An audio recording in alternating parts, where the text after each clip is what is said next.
This is the next step in a developing process of looking at the development of the country park. It's been really fascinating because over the last 10 years we've been leading on a development group looking at all the various aspects and have taken quite a large grant from Heritage Lottery Fund for the next stage of the future. But this bit is about archaeology, and the thing about Aden is there's so many different strands to the story, so we're looking at some very early use here. We'd identified areas where there had been some Bronze Age interest, and now having done some work with Ali Cameron Archaeology, she's found some Neolithic interest as well, it seems. Last week we had what looked like a rectangular building with rounded ends. Well, we've still got that, but more now a rectangular structure. So a structure can be roofed or unroofed. And what we haven't found is very large pits or post holes where you would expect there to be very large timbers for a roofed construction. So what we think we might have is an unroofed structure, which had smaller posts. And I've been talking to Gordon Noble at Aberdeen University, and he suggests it might be what they call a mortuary enclosure, and it's a structure where you'd have posts around an area where you would lay out the dead and allow the flesh and everything to come off before they then bury bones into cairns and other structures. So that's a possibility of what we have here. This is one of our first digs in the park as part of the delivery phase of our project. So that's been funded through HES, Historic Environment Scotland, and HLF, and also some funding support from Aberdeenshire Council. So yesterday we are on a site that we first put in a trench in the development phase of the project, and we have now come back to that site now that we've been awarded the funding, and we've put in a large trench which we're thinking is possibly of Neolithic sort of time, which is earlier than we previously thought. So it's quite exciting, and it's obviously great to get the kids involved. We've got Meat Hill Primary School here today, so yeah, it's great to get everyone involved in the project, I guess, and that's what I suppose the HLF money and the HES money is all about, is engaging people in the history and the heritage of the park. So this is just the start of a 5-year project. We're doing 5 years worth of archaeological kind of stuff. So obviously through that time we'll get lots of different schools involved and different volunteers and community groups for that matter as well. So last year we assessed this bid for Aden Park and we looked to grant fund it. Really because we're all about making archaeology matter. So it's not just archaeology for the few specialists, it's about for everybody.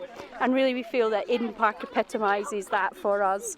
Looking at public park, bringing in the school children, linking to a farming museum, and thinking of creative ways to showcase how archaeology is really important and can tell us about our past and help us for the future.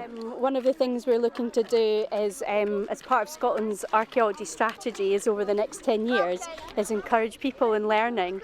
We really feel like archaeology has really strong, unique ways to teach school children across Scotland, and so we're really great to have them out actually being able to touch and feel things and enjoy themselves, but at the same time learn a little bit about their past in a kind of unique and interesting way. Learning is for everybody, and we talk about lifelong learning.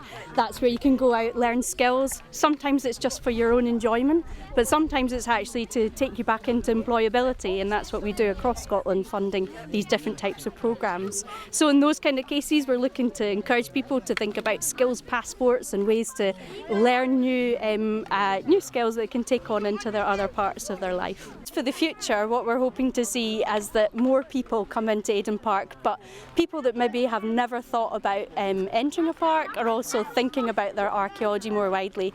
So we're all about trying to get new audiences in, and we think that there'll be great ways that that can happen here, using technology and creative ways to enjoy the park and enjoy their heritage. There'll be various other developments in the park as well, improvements to facilities and that type of thing, which again will hopefully attract people to the park, and then want to get them in the park. Then we'll tell them about the story going back what we now think is up to 5,000 years ago.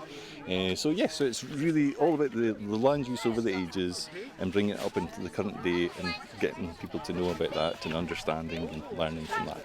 And there's a whole manner of other improvements in the park that's out with the archaeology. In terms of interpretation, we'll also be doing lots of that, so whether it be panels, leaflets, smartphone apps, new website, a dedicated archaeology microsite as well. So the whole range of different ways of interpreting what we're finding and relaying that story, but lots of other facilities that we're going to be improving in the park as well. So like the courtyard area, like say the new interpretation centre, we're going to do outdoor children's classrooms, that kind of thing, improving the path, improving the accessibility to the site, lots of different things. So it'll be an exciting project for the next 5 years. We started seeing this orange, so this is the bedrock, the orange stuff right here, and then there's a hole, and then there's the charcoal inside the hole here. I would do it again because it was really fun finding different things. Looking pretty cool. In there before you go, because you haven't got much time left now, and then a good tidy up of all the loose stuff.